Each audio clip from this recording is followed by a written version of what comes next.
Chapter 4: Dreaming of a New World Order. Some believe we are part of a secret cabal working against the best interests of the United States, conspiring with others around the world to build a more integrated global political and economic structure. One world, if you will.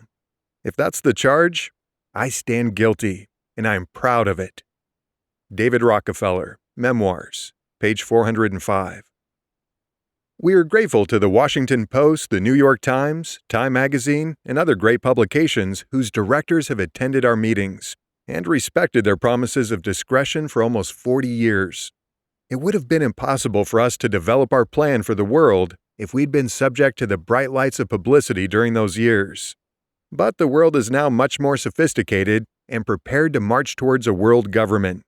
The supranational sovereignty of an intellectual elite and world bankers is surely preferable to the national autodetermination practiced in past centuries.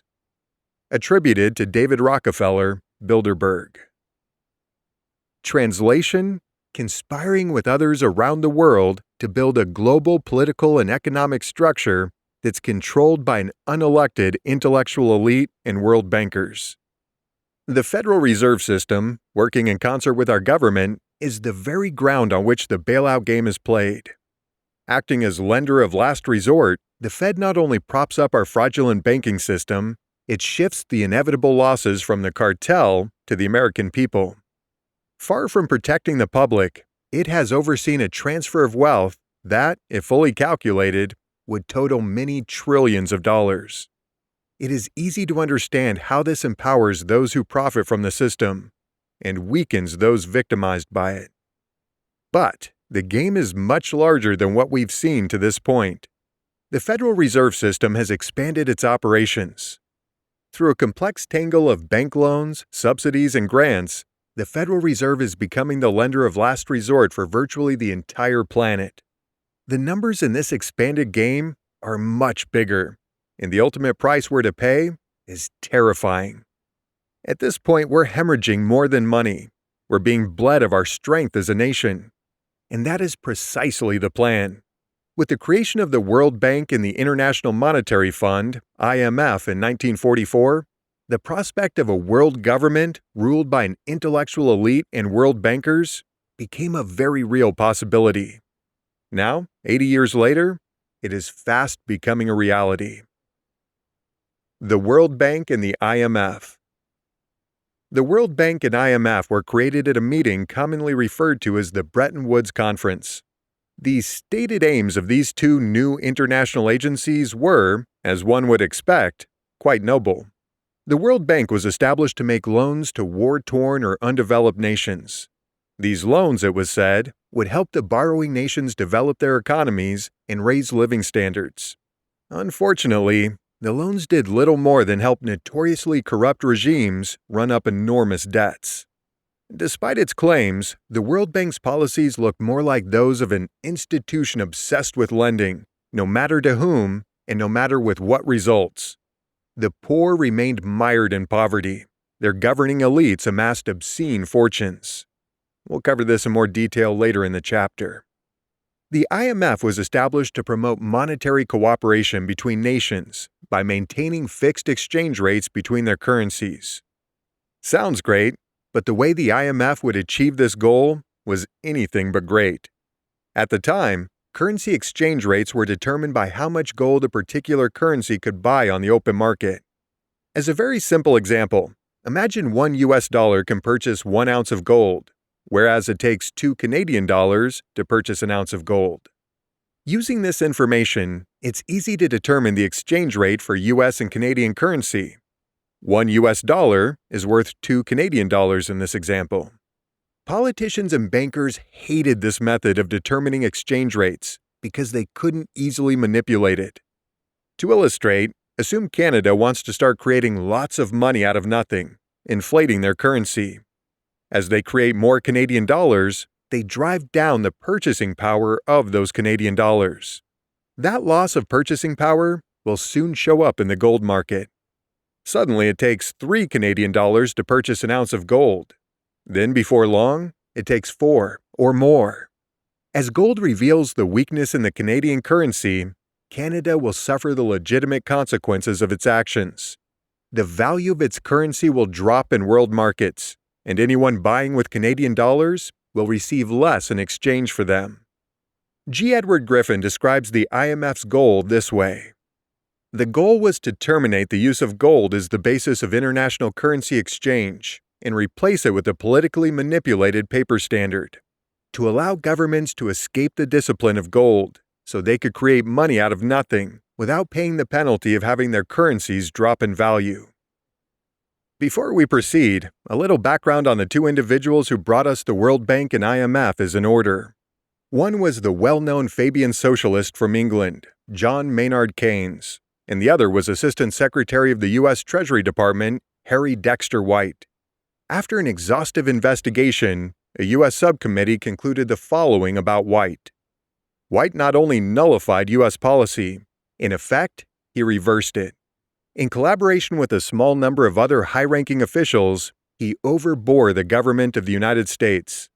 Ultimately, White was revealed as a communist agent. Regarding the Fabian socialists, Griffin explains, the Fabians originally were an elite group of intellectuals who formed a semi-secret society for the purpose of bringing socialism to the world. Whereas communists wanted to establish socialism quickly through violence and revolution, the Fabians preferred to do it slowly, through propaganda and legislation. The word socialism was not to be emphasized. Instead, they would speak of the benefits for the people, such as welfare, medical care, higher wages, and better working conditions. In this way, they planned to accomplish their objective without bloodshed, and even without serious opposition. Although the communists and Fabians disagreed on how to establish global socialism, they were willing to work with each other to accomplish their goal. Harry Dexter White, while simultaneously working for a communist espionage ring, became the United States' first executive director for the IMF. And Virginius Frank Coe, also a member of the same communist espionage ring, became the first secretary of the IMF. Working together, the Fabians and communists hoped to create a mechanism by which they could establish a one-world central bank, issue a global fiat currency, and gain control of all the economies of the world. But before any of this could happen, the United States would have to be brought to its knees economically. A strong U.S. would never willingly allow itself to be absorbed into the collective whole of a one-world government. The World Bank would be a useful tool for this purpose. The communists especially liked the idea of transferring wealth out of the U.S. and other industrialized nations into less developed nations around the world. These less developed nations tended to have cooperative leaders in power, leaders who were happy to impose World Bank and IMF policies in exchange for cash. Cash that those leaders promptly sent by the millions and sometimes billions to their private offshore bank accounts. Although John Maynard Keynes wanted the IMF to issue its own global fiat currency, he knew he couldn't achieve that goal immediately. To convince other nations to participate, the IMF currency would need some form of gold backing. At the time, foreigners could still redeem their US dollars in gold, and that made it a perfect choice. So, as a starting point, the IMF chose the US dollar to be its global monetary unit. The issue of eliminating gold redemption could be dealt with later. Keynes explains, I felt that the leading central banks would never voluntarily relinquish the then existing forms of the gold standard. The only practical hope lay, therefore, in a gradual evolution in the forms of a managed world currency, taking the existing gold standard as a starting point. The IMF plan for a global fiat currency took shape in 1970, when it created a new monetary unit called the Special Drawing Right, SDR. Although heralded as paper gold, the SDR has no relation to gold whatsoever. An SDR is nothing more than another way to create money out of nothing and guarantee that somebody else will pay the price if things go badly. Here's a brief explanation of how it works. First, the IMF calls on the United States or another wealthy nation to issue some credits. These credits aren't really money. They are simply a promise to produce money if necessary. Here again, we can use a gambling analogy to explain. If you're a well-known gambler, it's common to be given a line of credit from the casino. Basically, the casino is saying, "We know you're good for this money, so you just go ahead and play and have a good time. If you lose, we'll settle up later." The casino is putting up the money that you get to play with, in the form of credit, knowing that if you lose, you'll pay that money back. With IMF credits, we have essentially the same thing, only in this case, it's the United States putting up the credit that the IMF gets to gamble with. When the IMF gambles and loses, makes bad loans, the U.S. citizen gets to pick up the tab. As a simple example, the U.S. issues a credit of $1 billion to the IMF. The IMF considers that credit a $1 billion asset, even though it hasn't received a penny, let alone $1 billion. The IMF then uses that asset to create $1 billion worth of SDRs out of thin air and loans that to another country. If the loan goes bad, if the SDRs created out of thin air aren't repaid, you and I are called on to pay the billion-dollar debt. Although SDRs were a huge leap forward toward creating a global fiat currency, in 1970, the US dollar was still redeemable in gold at a price of $35 per ounce. That caused a problem. Since the IMF used the dollar as its primary currency, and since the dollar was still backed by gold, the amount of money the IMF could issue, create out of nothing, was limited. Griffin explains, "If the IMF were to function as a true world central bank with unlimited issue, the dollar had to be broken away from its gold backing as a first step toward replacing it completely with an SDR, or something else equally free from restraint." On August 15, 1971, President Nixon signed an executive order declaring that the United States would no longer redeem its paper dollars for gold. So ended the first phase of the IMF's metamorphosis. It was not yet a true central bank. It had to depend on the central banks of its member nations to provide cash and so-called credits. But since these banks themselves could create as much money as they wished from now on, there would be no limit. If you remember, the IMF was established to, quote, promote monetary cooperation between nations by maintaining fixed exchange rates between their currencies. With the dollar no longer backed by gold, a ready standard for measuring currency values no longer existed. Not a problem. The IMF simply changed its focus. It would now be in charge of overcoming trade deficits. Trade deficits. We hear a lot about trade deficits, but many don't understand what the term means. To put it in the simplest terms, we'll drop the term trade and simply focus on the word deficit. A deficit is what you get when you spend more money than you make. Going in the hole is a common term recognized by most people. If you earn $3,000 this month, but you spend $4,000, you will go in the hole $1,000. That $1,000 represents the deficit, the amount of money, between what you earned and what you spent.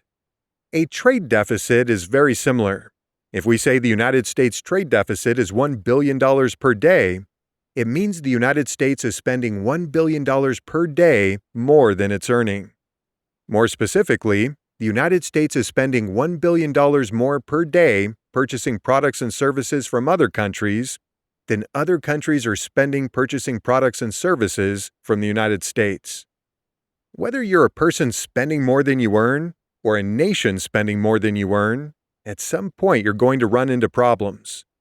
The process cannot be sustained unless 1. Earnings are increased, 2. Money is taken out of savings, 3. Assets are sold, 4. Money is counterfeited, or 5. Money is borrowed. Unless one of these occurs, the individual or the country has no choice but to decrease spending. Let's expand on that a bit. Number 1. Clearly, the best option is to earn more money. Other than decreasing spending, increasing revenue is the only way a nation can actually fix the imbalance. Number 2. Taking money out of savings is an option, but only if savings exist. Few nations have any savings at all. Besides, savings are a temporary fix for making up shortfalls in revenue. They do not fix the problem, and eventually savings run out. Number 3. Selling assets? Sure, but that doesn't fix the problem either. And there are only so many assets to sell. Like savings, you eventually run out. Number 4, the counterfeiting option, creating new money out of thin air to cover the deficit.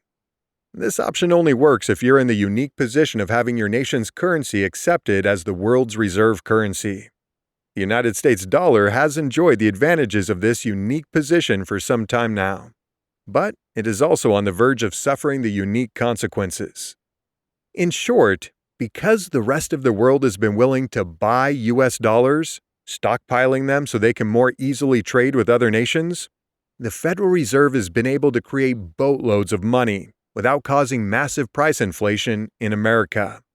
But America's free ride is showing signs of coming to an end. Along with its value, the dollar's international status has been dropping steadily against other currencies.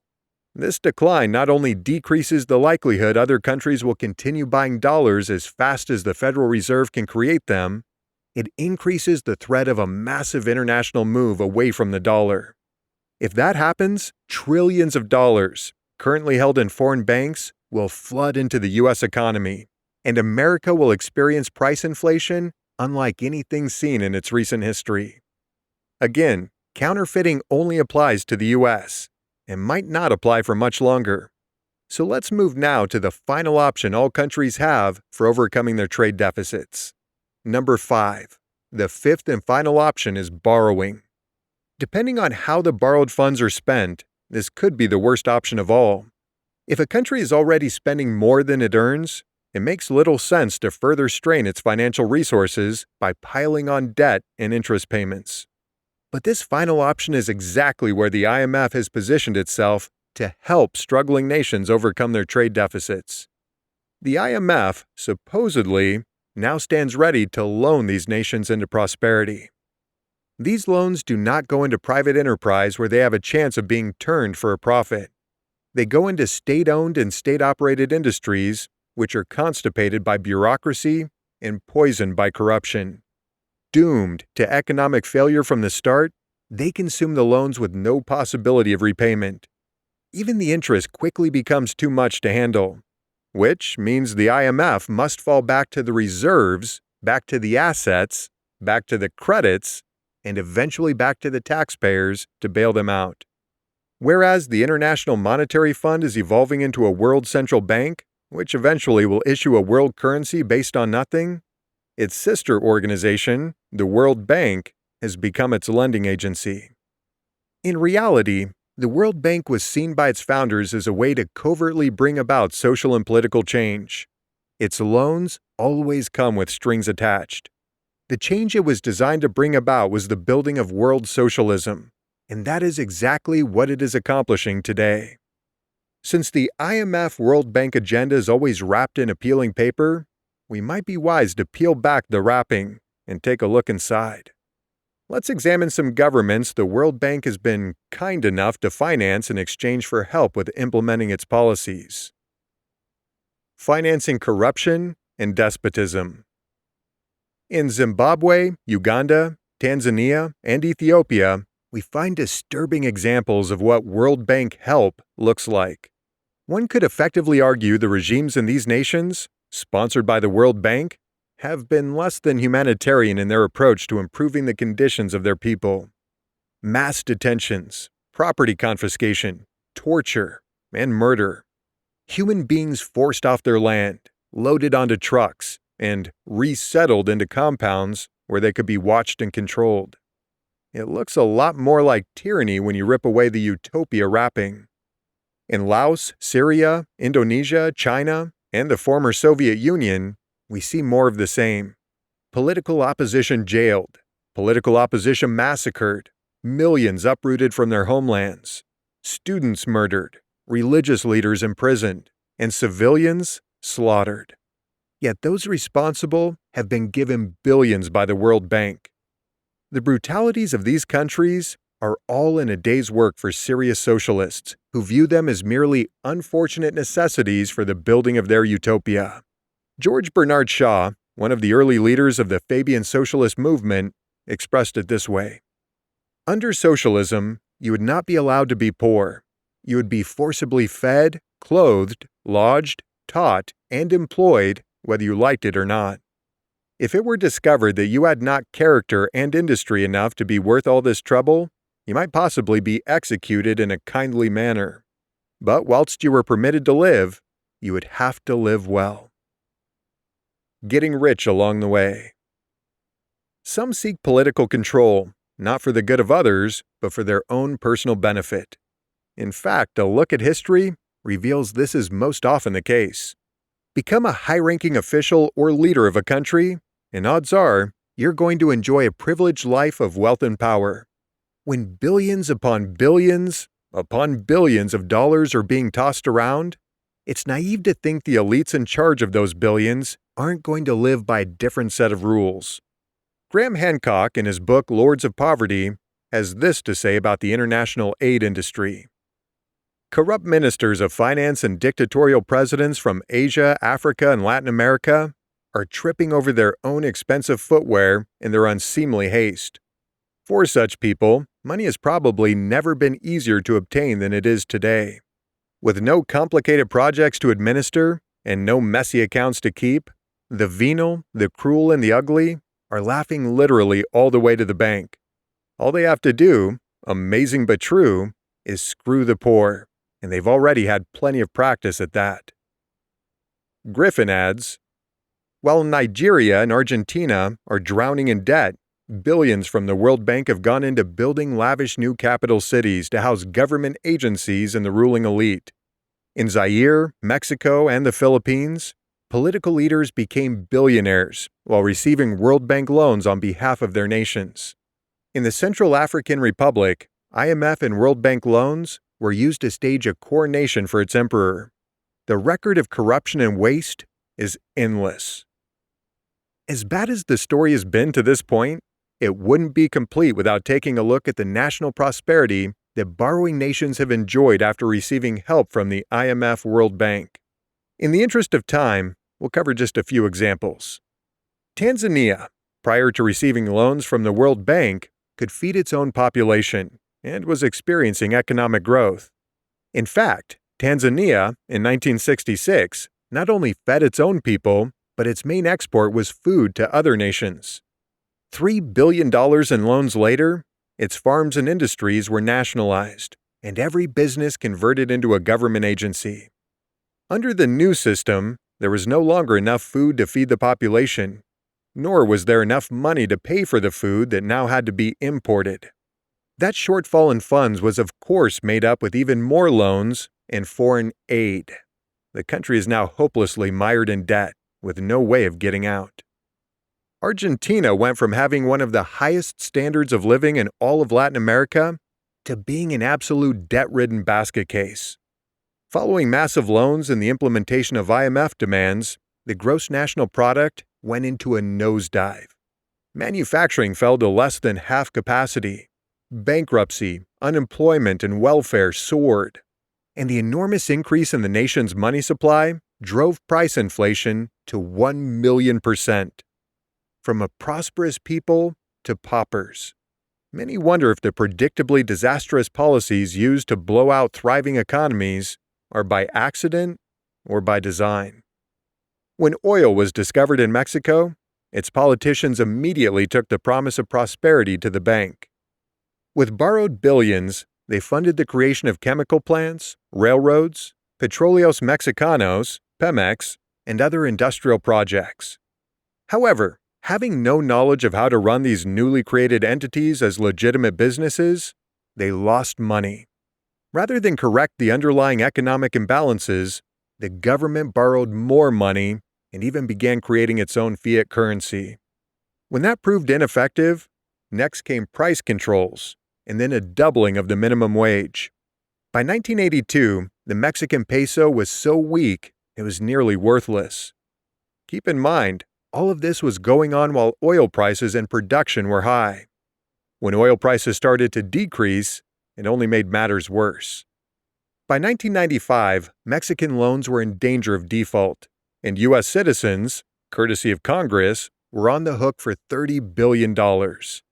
Griffin explains, although this loan was eventually repaid, The money to do so was extracted from the Mexican people through another round of massive inflation, which plunged their standard of living even lower. Thus, the saga continues. After pouring billions of dollars into underdeveloped countries around the globe, no development has taken place. In fact, we have seen just the opposite.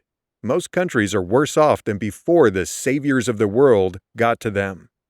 The IMF and World Bank have become the engine for transferring wealth from the industrialized nations to the underdeveloped countries. While this has lowered the economic level of the donating countries, it has not raised the level of the recipients. The money has simply disappeared down the drain of political corruption and waste. When qualified observers speak about the power of creating money and credit, we'd be wise to listen. Reginald McKenna is one such observer. As the former head of the United Kingdom's Treasury, he was surprisingly candid when he admitted, "I'm afraid the ordinary citizen will not like to be told that the banks can, and do, create money, and they who control the credit of the nation, direct the policy of governments, and hold in the hollow of their hands the destiny of the people." Those conspiring to bring us a world government ruled by an intellectual elite and world bankers are not playing games. They've worked hard to perfect and implement their strategy of economic conquest. They've proven their ability to seize control of nations large and small, even far-flung empires. They certainly haven't come all this way for nothing. This brings us to the IMF World Bank could not function without a steady flow of American dollars. And those American dollars would not flow without the Fed. The Fed is a tool of our sworn enemies, those hostile to the existence of free and independent nations and people everywhere. The time for talk has long since passed. The time for us to abolish the Federal Reserve System is now. Summary: an unelected cabal of intellectual elite and world bankers is using the Federal Reserve System to create a world government that they will control. By bringing us to our knees economically, they can more easily erase our borders, erase our Constitution and Bill of Rights, erase America as we know it. But it isn't just America that will suffer. Every nation on the face of this planet will be at the mercy of a handful of men if their vision of world government succeeds. By abolishing the Fed, we will wrench from their hands one of the most powerful weapons they possess. In the next chapter, we'll go deeper into who the players in this game are and how they've already begun consolidating the world into more easily managed regions.